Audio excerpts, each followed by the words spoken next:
আসসালামু আলাইকুম। ওয়ালাইকুম আসসালাম ওয়া রাহমাতুল্লাহি ওয়া বারাকাতুহু। আচ্ছা ভাই, আমি আপনার সাথে এখানে দেখা হয়েছে ঢাকা বঙ্গবন্ধু স্টেডিয়ামে।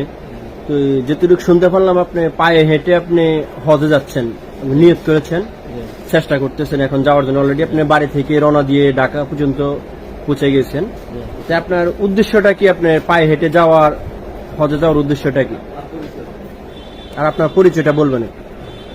আলহামদুলিল্লাহ, আপনি উদ্দেশ্য জানতে চেয়েছেন, তার পূর্বে আমার পরিচয়টা দিচ্ছি। আমি হচ্ছে চাঁদপুর জেলার কচুয়া থানার শিলাস্তান গ্রাম থেকে গত জুমার নামাজ পরে আমি প্রায় 3 দিনের মতো হাইটা ঢাকায় পড়ছি। আমার আল্লাহর ঘরে যাওয়ার উদ্দেশ্য হচ্ছে আল্লাহকে সন্তুষ্ট করা, আল্লাহ রাসূলকে সালাম দেওয়া। যেহেতু প্রতিটা মুসলমানের মনেই আছে আল্লাহ রাসূলের দেখা সাক্ষাৎ এবং পবিত্র বাইতুল্লাহ যাওয়ার একটা স্বপ্ন।